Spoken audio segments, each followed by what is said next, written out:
Do ao vivo. Boa tarde. Estamos ao vivo. Esperar. O Instagram não tá notificando. Minhas duas últimas lives não teve notificação. Recebeu? Esperando aqui, gente. A gente já vai começar. Eu fiz 3 semanas de live sobre aprendizagem. Hoje é a última live dessa série falando sobre aprendizagem. Eu vou dar aqui 2 minutinhos e a gente já começa. Enquanto isso, vai convidando aí, vai clicando aqui, ó, no aviãozinho, essa setinha assim pra cima, é um aviãozinho. Só você clicar nele, vai aparecer as pessoas que te seguem para você convidar para live. Convida aí o povo para live. Vamos lá. Vamos convidar todo mundo. Vamos falar sobre aprendizagem? Vou falar de lição de casa. Hoje vai ser uma live mais curta. Eu mudei agora o horário. A gente vai fazer as lives às 17 horas, tá bom? Então, todas as quintas, às 17 horas, eu vou estar por aqui na live, falando um pouquinho sobre educação de filhos, né? Eu sou professora, mas aqui na live eu falo sempre para os pais, para os papais, para as mamães, sempre do ponto de vista de pai e de mãe, certo? Tenho 3 filhos, sou professora, pedagoga, psicopedagoga, sou pastora e estou aqui falando um pouquinho sobre a nossa educação dos filhos. Então a live é sobre aprendizagem, mas é sobre aprendizagem aí do universo do papai e da mamãe, tá? Como ajudar em casa, né? Como que a gente se relaciona com a escola, o que pode ajudar os filhos a aprender de uma forma melhor, né? Aprendizagem, o que ajuda na aprendizagem. Então, vai convidando aí, vai mandando aviãozinho, colocando coraçãozinho, porque o pessoal estava comentando comigo que não tá recebendo a notificação que a live começou. E aí, como eu tenho 2 contas, né, no Instagram, eu fui ver, fazer um teste, realmente não tá enviando a notificação. Não sei porquê. Então, se você clicar aí no aviãozinho e mandar para os seus contatos, ajuda para o pessoal ver que começou a live, tá bom? Todas as quintas-feiras, às 17 horas, tem live por aqui. E aí eu coloco alguns dias antes o tema para você já deixar sua pergunta, né? Para você deixar aí a tua dúvida e aí participar com a gente.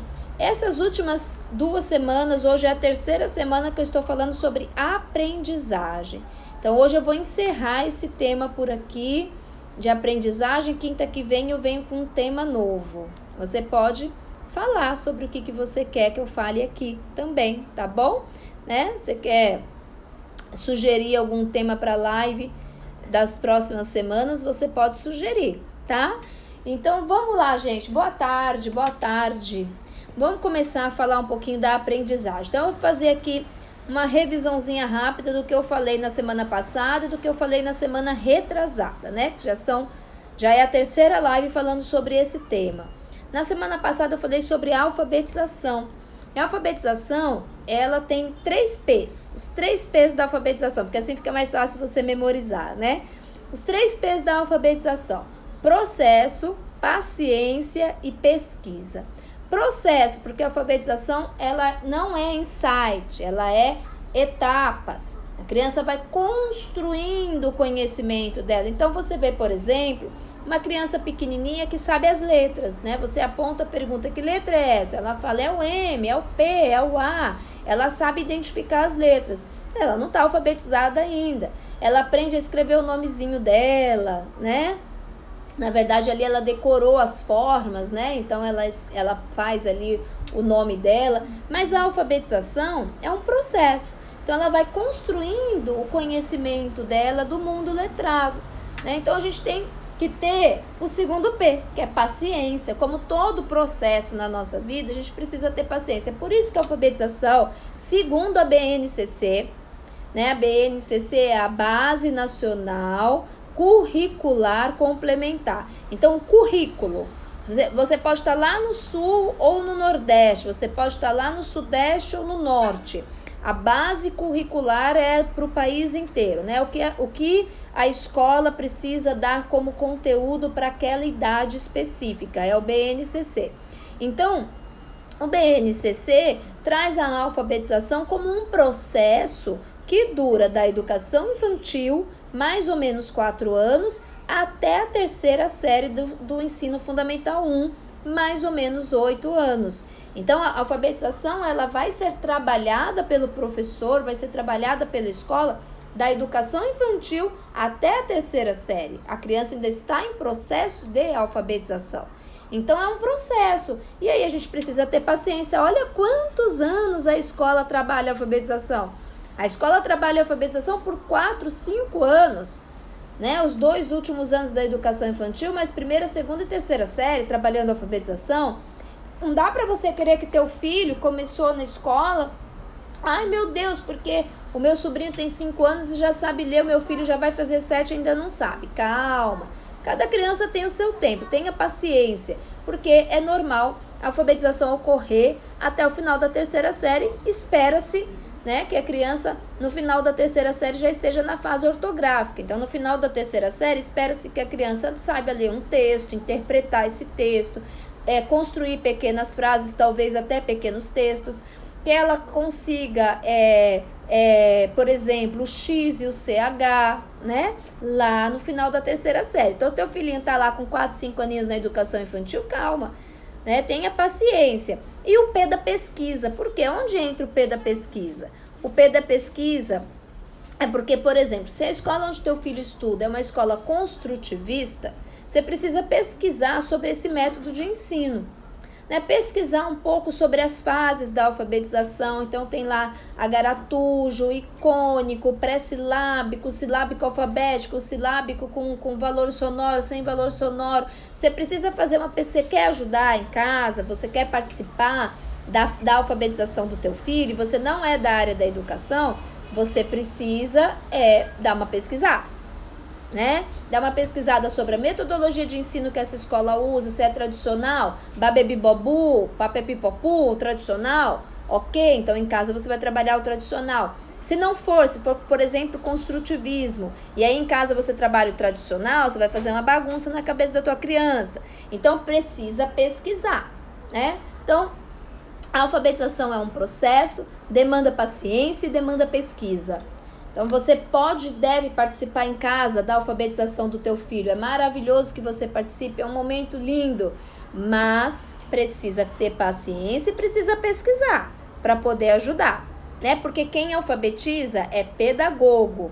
A gente sentou lá na faculdade de segunda a sexta, 4, 5 horas por dia durante 4 anos para aprender a dar aula e alfabetizar uma criança. Então, você quer ajudar em casa, é muito bem-vinda a tua ajuda, mas pesquise e tenha paciência, ok?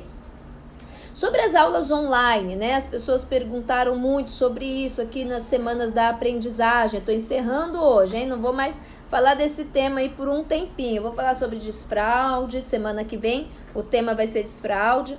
Vou falar de outras coisas, eu estou preparando uma série de lives sobre comportamento, disciplina, obediência, birra. Preparando uma série de lives sobre esse tema, né? Mas aprendizagem agora a gente volta só lá no segundo semestre. Então aproveita essa live, assiste inteira até o final, porque eu vou dar todas as dicas aqui das 3 lives nessa live, fazer o resumão para você poder ajudar teu filho em casa com a aprendizagem dele. E uma das coisas que perguntaram muito foi sobre a alfabetização, né? Já fiz aqui o resuminho da alfabetização. E foi sobre a aula online. Então, vamos para o resuminho da aula online. A aula online, primeira coisa que eu quero falar, que eu considero mais importante a respeito de aula online. Criança pequena. O que é criança pequena? Até 6, 7 anos de idade, no máximo. Criança pequena, ficar muitas horas na frente de um celular, na frente de um computador, assistindo a aula online, não é saudável. Ponto. Não é saudável. Ah, mas a gente tá na pandemia, eu tenho medo de mandar pra escola e pegar o Covid, não sei o quê. Mas a solução, eu também não sei qual é, mas a solução não é deixar teu filho pequeno 3, 4 horas na frente de um computador. Não é solução. Então, a gente vai precisar ir atrás de uma professora de reforço, a gente vai precisar pegar o material na escola e a mamãe e o papai fazer em casa com essa criança, porque de segunda a sexta, 2, 3 horas na frente de um computador, não é saudável para criança nenhuma. Não é saudável. Então, a gente precisa partir desse ponto. E principalmente ano passado, né? Esse ano parece que as coisas se estabilizaram um pouco mais. Mas principalmente ano passado a gente viu muitas escolas perdidas em relação a isso, né? Então eu atendi crianças como psicopedagoga, eu atendi crianças que a mãe falou pra mim, olha, ela tirava a foto e me mandava. O computador assim em cima da mesa e a criança correndo em volta da mesa, embaixo da mesa, dando pirueta, porque ela não aguentava mais. Ela falou, nossa, criança mal criada, não sei o quê. Não, gente. Esse caso específico, a criança estava numa primeira série, uma criança de 5, 6 anos, fez 6 anos ao longo do ano, e que a escola, pasme, a escola estava dando aula online de segunda a sexta, 5 horas por dia. Então, essa mãe me chamou, eu atendi esse menino, porque ele não queria mais. Ele não queria mais estar ali, né? Acho que nem eu ia querer também, né? A gente que é adulto, faz algum curso EAD, a gente fica 5 horas de segunda a sexta assistindo aula online? Não, né? Os cursos EAD são uma carga horária bem menor. Então, assim, é surreal exigir isso de uma criança. Uma escola lá em São Paulo, uma escola em São Paulo, muito grande, bem conceituada, 5 anos de idade, 5 horas por dia era a carga horária. Então, assim, primeira coisa que eu falei para essa mãe, né? Você já buscou uma psicopedagoga, legal. Como eu também sou pedagoga, eu também posso dar aula de reforço. Vamos colocar ele para fazer aula de reforço e a gente tira um pouco dessa carga horária de aula online porque não tá saudável. Então, a primeira coisa, Rê, mas e se o meu filho não ficar na aula online, vai ter prejuízo pedagógico, ele não vai aprender? Provavelmente vai ter. Vai ter prejuízo pedagógico, gente. Não tem como dizer para você que não. A escola, eu não sou a favor de homeschooling por isso, porque eu acho que a escola é um ambiente de aprendizagem. Na escola, a gente não aprende só o conteúdo pedagógico, a gente aprende a conviver, é um ambiente de sociabilização, é um ambiente, aquele ambiente escolar, ele nos encaminha, ele nos inclina para a aprendizagem. Então, eu sou a favor da aula presencial. Agora, a gente está vivendo numa pandemia, não tem como ter aula presencial? Ok, vai ter um prejuízo pedagógico, que vai precisar ser recuperado no ano seguinte, né? Ou com uma professora de reforço. Então, assim, entre o prejuízo pedagógico e o prejuízo emocional, eu preferiria o prejuízo pedagógico, porque o prejuízo pedagógico a gente já conhece os caminhos para corrigir. E o prejuízo emocional ainda é uma incógnita, né? A gente não consegue saber se vai ser assim, se vai conseguir ano que vem repor isso ou não. Então, cuidado com o tempo, né? Cuidado com... E assim, algumas escolas se adaptaram muito rápido e fizeram umas aulas online em horários alternativos, dividiram turmas, fizeram um tempo reduzido, usaram ferramentas criativas de aprendizagem, fizeram kits para mandar para casa com material para a criança desenvolver em casa. Algumas escolas tiveram essa expertise mais, né, rápida, e outras ainda estão patinando no negócio da aula online. Então, também é uma coisa para você avaliar, porque às vezes você tem só o formato da escola do teu filho, e tem outras escolas trabalhando nesse formato de aula online de uma maneira mais assertiva, né, de uma maneira mais criativa. Então, é uma coisa também que você precisa avaliar. E falando sobre esse universo da aprendizagem, também algo que eu já falei na primeira e na segunda semana. A gente precisa tomar muito cuidado com a questão assim, da escolha da escola, né? Eu tenho aqui, depois você olha lá no meu feed, aonde estão as minhas postagens, né? No feed. Você não vai precisar andar muito não, você vai achar rápido, porque foi agora no começo do ano, eu fiz uma série de postagens, acho que são 3, 4 posts falando sobre como escolher a escola para o teu filho. Então tem todas as dicas lá, os aspectos pedagógicos, os aspectos estruturais, os aspectos emocionais, como escolher a escola.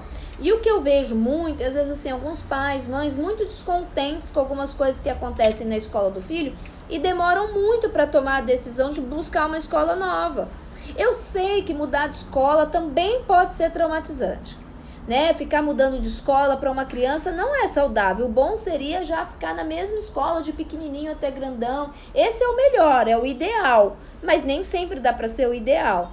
Então, se você percebe que a escola, nesse quesito aqui da aula online, né, que eu tô falando, não tá legal, não tá bacana, dá uma pesquisada. Tem escolas trabalhando online de uma maneira muito positiva, muito saudável. Não precisa ser essa carga horária surreal de pôr uma criança de 5 anos 4 horas na frente de um computador. Não precisa ser assim.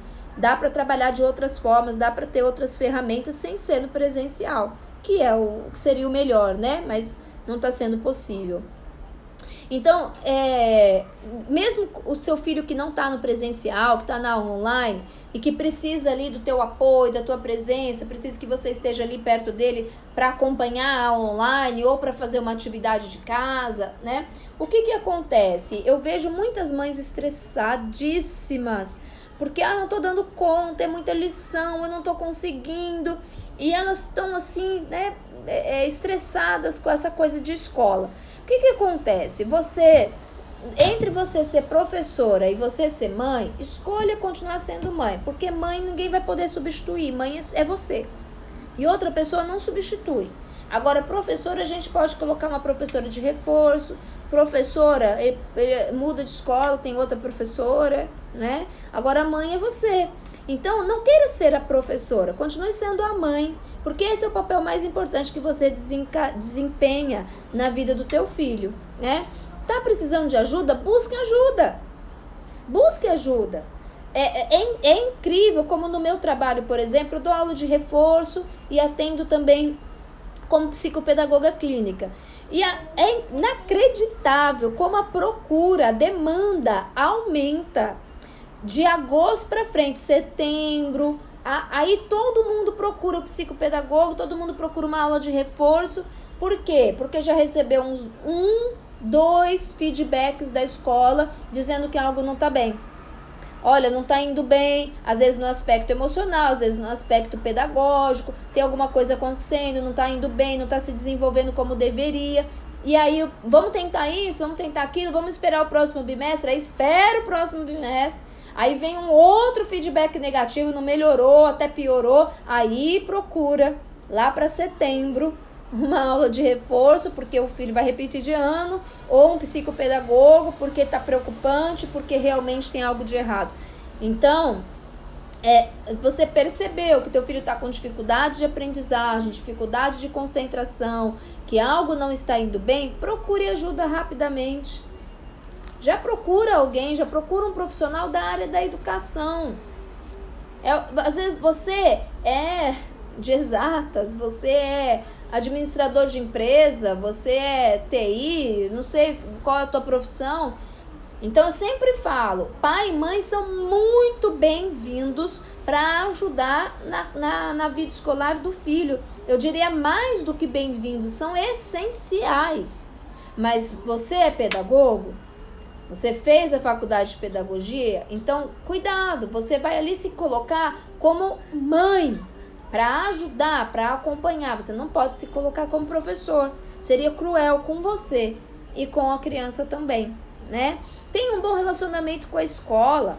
Não entendeu? Pergunte, né? Vá lá, pergunte.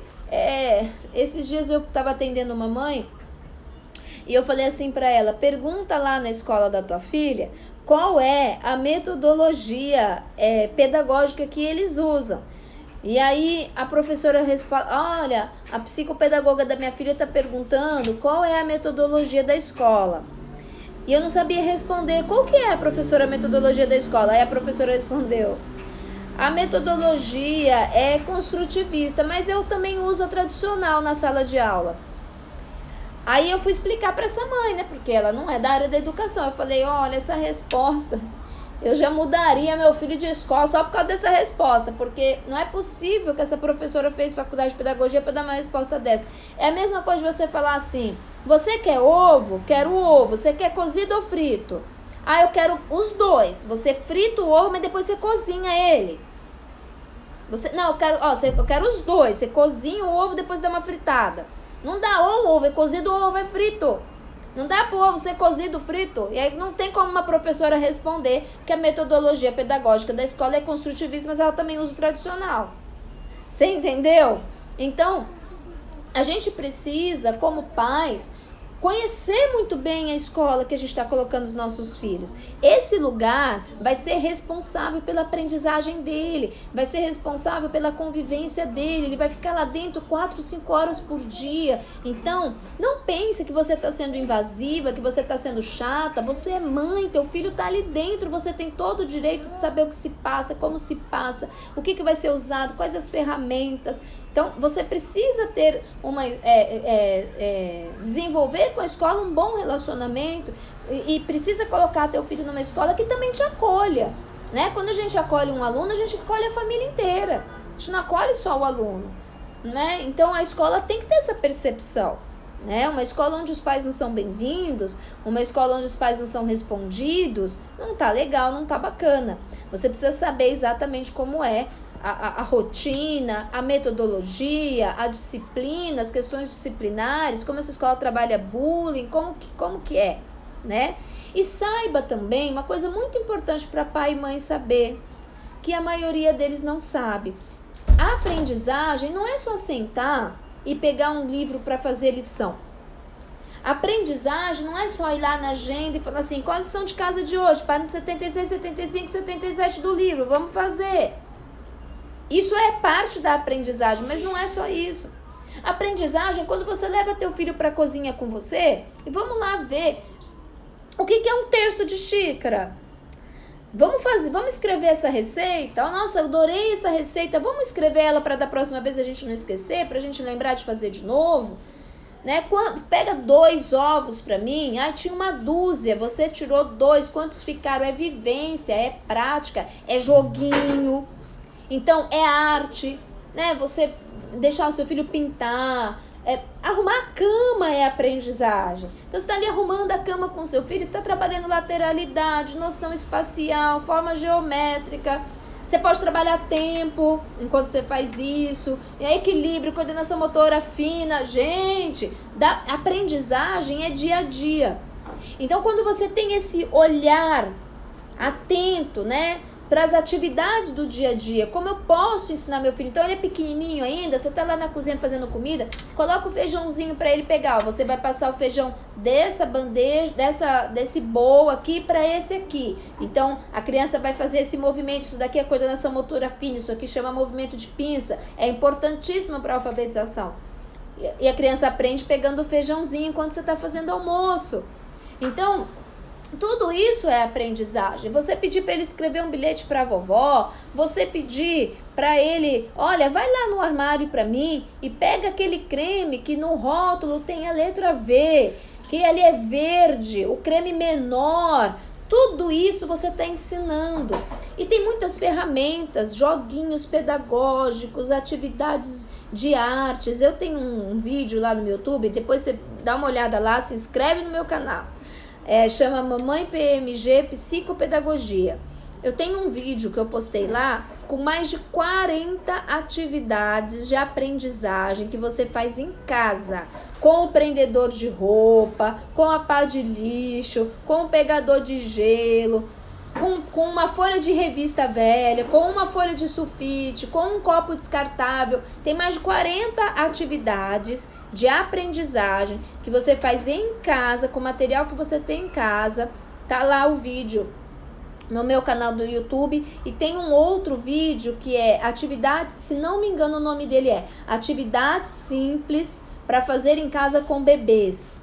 Então, criança menor, da educação infantil, 5 anos para baixo, tem um vídeo também de atividades para essa turminha menorzinha que vai gerar aprendizagem. Né? Então, a aprendizagem não é só você sentar com o teu filho, se você não tem paciência, se você não gosta, se você não sabe sentar com ele para fazer a lição do livro, não faz. Vamos trabalhar essa aprendizagem de uma outra forma? Mas tem lição de casa todo dia, como é que eu faço? Coloca numa professora de reforço para fazer essa lição de casa com ele. O pai é mais paciente, a avó é mais paciente, o irmão mais velho é mais paciente, né? Aqui em casa, por exemplo, o meu pequeno, Ele tem só 4 anos. E a escola que ele tá esse ano, tô gostando, tô feliz com a escola, tá tudo bem com a escola. Um pontinho de divergência sempre vai ter, né? Não tem jeito. Eles mandam lição de casa todo dia. Eu acho que para a idade dele, fazer lição de casa todo dia, eu acho meio exagerado. Porque ele já fica lá 4 horas por dia, né? Ele tem só 4 anos. Então, quando ele chega em casa, eu não vou fazer mais lição com ele. Então, o que eu faço? Eu pego essas 5 folhinhas que vem, porque vem uma folhinha por dia, todo dia. Então, eu pego essas 5 folhinhas e faço com ele no sábado e no domingo. Às vezes eu faço as 5 num dia só, né? Se não tá pesado, se tá bacana, se ele tá curtindo, já faço as 5. Se ficou meio assim, faço 2 no sábado, 3 no domingo, mas eu não faço durante a semana, porque durante a semana ele já ficou na escola 4 horas fazendo lição. Então você tem que avaliar, né? Observar. A lição de casa é importante, é muito importante, principalmente para os mais velhos, né? A lição de casa é importante porque a lição de casa é fixação de conteúdo. Qual o objetivo da lição de casa? Fixar conteúdo. Quando a criança aprende lá na escola uma fórmula matemática, por exemplo, ela aprendeu lá a fórmula de Bhaskara, né? A famosa fórmula de Bhaskara que todo mundo fala. Ela aprendeu lá na escola a fórmula de Bhaskara. O professor ensinou na lousa, fez com eles 2, 3 vezes, ensinando, explicando, depois passou uma série de exercícios para eles fazerem, foi passando de carteira em carteira, ensinando, explicando. Joia, tem assim uma aula top, a criança entendeu, aprendeu. Só que quando chegou em casa, o professor passou a lição de casa. Tem lá algumas liçõezinhas, ele tem que fazer lá a fórmula de Bhaskara. Para que isso, se ele já entendeu lá na escola? Porque não fixou o conteúdo. O conteúdo a gente só assimila, a gente entende, a gente assimila e a gente faz a fixação. Aí a aprendizagem foi completa. Na escola ele entendeu. Quando ele faz esse exercício com uma outra perspectiva, então ele está fazendo em casa com o pai ajudando. Na escola era o professor. Então é um outro ambiente, é um outro facilitador ou professor. E ele está fazendo com outros exemplos. Engasguei. Ele está fazendo com outros exemplos, num outro ambiente, com um outro professor. Isso gera a assimilação. Tá entendendo? Porque ele entendeu aquele conteúdo, mas para assimilar precisa praticar. Precisa fazer com outros exemplos, com outras perspectivas, em outros ambientes, né? Porque aí sim vai fixar aquele conteúdo. Então, a lição de casa é sim muito importante. Agora, óbvio, tudo tem que ter equilíbrio na educação dos nossos filhos, em todos os sentidos, não só nessa área da aprendizagem. Precisa de equilíbrio, né? A criança está cansada, a criança já ficou 5, 6 horas na aula, você não tem muita paciência para ensinar, então é melhor a gente dar um tempo aí nessa lição de casa, nesse momento, pelo menos. Ou vai ser muito mais saudável você investir numa professora particular, né? Então tem tudo isso que precisa ser visto. Agora, a lição de casa não é porque o professor é chato, não, viu? Tem motivo pedagógico, tem porquê, e esse porquê é importante, tá? A lição de casa faz parte da aprendizagem, certo? Então, criança que tem dificuldades, né? Me perguntaram isso também. Então, como eu tô aqui nessa live fazendo um resumão, né, dessas 3 semanas da aprendizagem, semana que vem eu vou falar de desfraude, vamos mudar completamente, né, o tema. Então, tô lembrando aqui tudo que perguntaram nessas 3 semanas para estar fazendo esse resumão aqui para você. Crianças com dificuldade de aprendizagem. Primeira coisa, a gente fazer uma avaliação, né? Tem um diagnóstico, tem um laudo, né? Será que essa criança tem algum transtorno? Vá atrás de fazer uma avaliação, não fica na dúvida. Não fica pensando assim, é um processo, né? Vai passar. Isso aí é a época, a idade dele é assim mesmo. Não. Vá atrás de um profissional da área da educação, faça uma avaliação, veja se essa criança tem algum transtorno. Primeiro sinal de que essa criança está com dificuldade de aprendizagem, vamos buscar isso. Vamos buscar uma avaliação. Onde que eu levo? Se a dificuldade é de aprendizagem, Primeiro lugar que você precisa levar é no psicopedagogo, porque é o psicopedagogo que vai fazer uma avaliação se essa criança tem algum transtorno de aprendizagem, né? Ele vai avaliar e provavelmente ele vai te encaminhar para um fono, para um psicólogo, né? Ele vai te encaminhar para algum tipo de terapia, né? De repente ele vai pedir para você fazer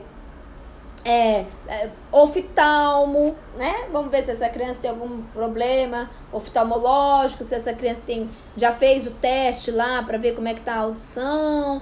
Então, o psicopedagogo provavelmente não vai parar nele. Ele não vai sozinho trazer para você um diagnóstico de transtorno de aprendizagem. Ele nem pode fazer isso sozinho. Mas ele vai te encaminhar, né, de uma maneira mais adequada. Então, olha, faz esse exame, leva nesse profissional, vamos precisar de uma equipe interdisciplinar, vamos levar para a área da saúde também, isso daqui. Então, ele vai fazer todos os testes para saber se existe algum tipo de transtorno. Não existe nenhum tipo de transtorno, é uma dificuldade de aprendizagem, porque existe o transtorno de aprendizagem e a dificuldade de aprendizagem. Numa sala de aula, um professor pega 15 crianças, 30 crianças, depende, né, da cidade, da escola, enfim. Aquelas crianças todas, cada uma vai aprender de um jeito, cada uma vai aprender num tempo, cada uma vai aprender num processo diferenciado. Algumas, você está no meio da explicação, ela já entendi. Tem outras que você vai precisar usar ferramentas diferentes, metodologias diferentes, vai precisar explicar de novo, vai precisar de mais exercícios de fixação para fixar esse conteúdo, outras menos, mas às vezes é dificuldade, aquela criança tem uma dificuldade de aprendizagem naquela determinada área e tudo bem, né? Seu filho não vai ser nota 10 em tudo sempre. Ai, meu filho só tira 10 em todas as matérias. Parabéns! Que bom para você, mas saiba que é uma raríssima exceção. E quando uma mãe falar isso para você, também desconfia. Dá uma desconfiada aí, porque é raríssima exceção mesmo. É normal que a criança tenha uma dificuldade em determinada área ou num determinado tempo. É normal isso. Pode ser, de repente, uma simples dificuldade de aprendizagem. Se for um transtorno, vamos tratar adequadamente. Aí é até importante essa criança fazer, se for transtorno de aprendizagem, ela vai fazer um acompanhamento com o psicopedagogo e até a escola, né? Com esse laudo, a escola também vai ter um olhar diferenciado para essa criança. Então é importante você perceber que o teu filho está com dificuldade, que não está conseguindo, você ir atrás de um diagnóstico, você ver realmente, a fazer uma avaliação se existe algo aí, né? Se há uma dificuldade de aprendizagem, a gente vai trabalhar com psicopedagogo, a gente vai trabalhar com aula de reforço. Se for um transtorno, aí depende, né, de que tipo de transtorno que é, pra gente poder avaliar qual é o profissional que vai estar dando continuidade. O psicopedagogo, com certeza, sempre, para a área da aprendizagem, essa pessoa sempre vai precisar do psicopedagogo. E também a gente pode estar encaminhando, de repente, para um fono, vai precisar de algum outro tipo de acompanhamento. Mas é possível aprender. Não existe criança que não possa aprender, que não tenha condição de aprender. Todos aprendem. Existe um caminho de aprendizagem, cada um de nós tem o seu. A nossa cabeça tem um caminho para aprender. A gente precisa encontrar qual é o nosso caminho. Encontrou, e às vezes a criança precisa que alguém encontre por ela, né? Eu fui encontrar a minha maneira de aprender, o meu caminho de aprendizagem quando eu estava no primeiro ano da faculdade. Até a faculdade eu tinha muita dificuldade. Estudava, ralava para passar de ano. Com muito esforço para passar de ano. Eu tinha dificuldade. Quando eu fui fazer faculdade de pedagogia, eu comecei a entender o que é esse universo da aprendizagem. Como que você aprende? E aí eu fui entender algumas coisas que aconteciam comigo. E aí eu aprendi como que eu tenho que estudar, como que eu faço a fixação do conteúdo, como que funciona para mim, como que funcionava para mim. Eu fui descobrir isso já aos 18 anos na faculdade. Então, a criança, ela tem o caminho dela de aprendizagem, às vezes ela só precisa que alguém ajude ela a encontrar esse caminho. E quem faz isso? O psicopedagogo. Então, pode ser emocional, né? Quando você tá tristinho, você tá com algum problema emocional, você não fica meio assim para estudar? Não fica mais difícil de entender o que as pessoas estão te explicando? Porque você tá nervoso ou porque você tá triste? Então pode ser emocional, pode ser algum transtorno. O importante é que você dê para o teu filho um ambiente adequado de aprendizagem. Então ele precisa ter a mesinha dele de estudo, um ambiente clean, sem muitos estímulos de cores, sem brinquedos por perto, um ambiente organizado, um ambiente com o material necessário para ele estudar, rotina. Criança precisa da rotina de fazer a lição de casa todo dia no mesmo lugar, no mesmo horário, é fundamental. Então você buscar essa ajuda, buscar esse diagnóstico rápido. Meu filho tem dificuldade de aprendizagem, meu filho tem dificuldade de concentração. Proporciona para ele esse ambiente adequado, leve a um profissional, busque ajuda para ter esse diagnóstico e equilíbrio, né? Às vezes a mãe chega preocupadíssima. Eu já atendi mães falando, meu filho precisa de ajuda porque ele não está se alfabetizando, ele não consegue se alfabetizar. Quantos anos tem? Tem 6. Aí já ainda tá na idade certa, ainda tá até o final da terceira série a alfabetização. Mas tudo bem, vamos fazer uma avaliação com a criança. Aí você senta com a criança tá lendo, a criança tá com uma letra linda, sabe? Ela ainda não sabe RR, ainda não sabe SS, ainda não sabe, e a mãe já tá desesperada. Calma, né? Tenha equilíbrio. Ou, por exemplo, também já peguei situações, eu trouxe meu filho aqui pra você porque ele já tá na terceira série e ainda não tá alfabetizado. Opa, peraí, preocupante mesmo, vamos lá, vamos saber o que tá acontecendo. E aí eu sento com a criança e percebo que a criança é ótima, o raciocínio dela é um raciocínio lógico-matemático. Então a criança faz contas de cabeça, a criança tem aquela inclinação, né, para o raciocínio lógico-matemático, e aí não está indo tão bem assim em letras, não está indo tão bem assim para ser alfabetizada, né? Tu já parou para pensar que às vezes teu filho é um artista, né? E o que acontece? Deixa eu te dar um exemplo. Quando a mãe chega e fala assim, nossa, olha o desenho do meu filho faz um desenho lindo, e você olha e fala assim, meu Deus do céu, que coisa, foi seu filho mesmo que fez isso aqui é um trabalho artístico, olha que lindo, não sei o quê. E aí a mãe fala assim, mas eu trouxe ele aqui porque ele ainda não se alfabetizou. E aí eu penso assim, se o teu filho é acima da média, ele tem um dom, ele é um artista, por exemplo, vamos continuar nesse exemplo, ele pinta, ele desenha perfeitamente, ele é maravilhoso com artes, mas ele está tendo dificuldade para ser alfabetizado, por exemplo, né? Para que profissional esse pai, essa mãe vai levar essa criança? Para o pedagogo para ser alfabetizado. Não vai nem passar pela cabeça desse pai e dessa mãe levar essa criança para uma escola de artes. Vamos potencializar o dom dele? Ele sabe pintar, ele tem um dom, olha aqui, a gente está vendo que ele é acima da média nesse negócio. Bora levar ele para um professor de artes, para ele desenvolver isso, para ele aprender tecnicamente isso, que esse dom inato que ele já tem. Mas vamos levar para um professor de artes para ele desenvolver?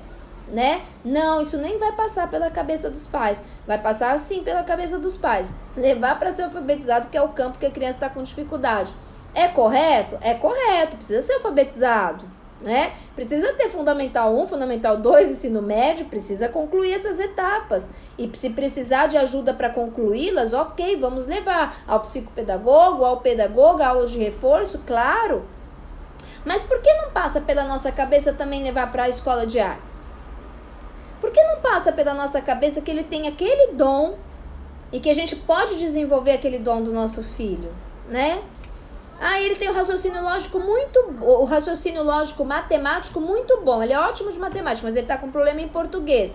Vou levar para a professora de reforço de português. E aí a professora começa a perceber que aquela criança tem aquele dom e começa a trabalhar com ele, desafios maiores. Vamos dar uma expressão numérica, por exemplo, porque essa criança já está acima das 4 operações. Imagina, ela está num outro patamar. Vamos trabalhar, vamos desenvolver isso nele. O que a mãe vai dizer? Não, mas eu não te contratei para isso. Eu quero que você trabalhe a língua portuguesa, né? E isso é uma percepção rasa. Muitas vezes a gente acaba boicotando os dons, talentos dos nossos filhos com esse tipo de percepção. Então, repito, precisa levar para as disciplinas comuns, ele precisa dar aula de reforço, ok. Mas vamos também trabalhar e potencializar aquilo que ele é bom. O que teu filho é bom? Né? Vamos potencializar isso, é o dom dele. Provavelmente vai seguir uma profissão nessa área aí, né? Em que ele é bom. Então, esse equilíbrio, né? A gente precisa olhar para a aprendizagem dos nossos filhos com esse equilíbrio. Tudo na vida, né? Tem um caminho do meio. Tem o caminho do equilíbrio. Não precisa ser 880. Dá para ter o caminho do equilíbrio e a gente ajudar o nosso filho a passar por essas etapas da aprendizagem de maneira tranquila. Dá para ser tranquilo, não precisa ser um trauma. Aprender não precisa ser um trauma. Ir para a escola não precisa ser traumatizante, pelo contrário, pode ser muito bom, pode ser as melhores memórias do teu filho quando adulto, a vida dele na escola, né? Agora a gente precisa tratar isso com esse olhar mais equilibrado, certo? Gente, espero ter ajudado. Se esse vídeo te ajudou, encaminha ele, copia o link, coloca lá nos grupos do WhatsApp, encaminha ele para quem você conhece, para um papai, uma mamãe que tem filho em idade escolar, tá bom? E se você está assistindo esse vídeo gravado, porque eu deixo todas as minhas lives salvas aqui no IGTV, e você pode estar assistindo esse vídeo gravado. Então, se você ficou com alguma dúvida, pode colocar aí nos comentários que eu vou ter o maior prazer em te responder, certo? Tá precisando de um psicopedagogo, tá precisando de uma professora de reforço, atendimento presencial aqui em Recife e online para todos os lugares. Aí o online é pro papai e pra mamãe. É a consultoria de pais, né? O online. Online eu não faço com criança, tá bom? Só chamar. Beijo, gente. Quinta-feira que vem vou fazer a live sobre desfraude. Então você conhece algum papai, alguma mamãe com filhinho na idade do desfraude, chama pra live quinta que vem às 5 horas, vou estar falando sobre desfraude, tá bom? Tchau, gente, obrigada pela companhia, até quinta que vem.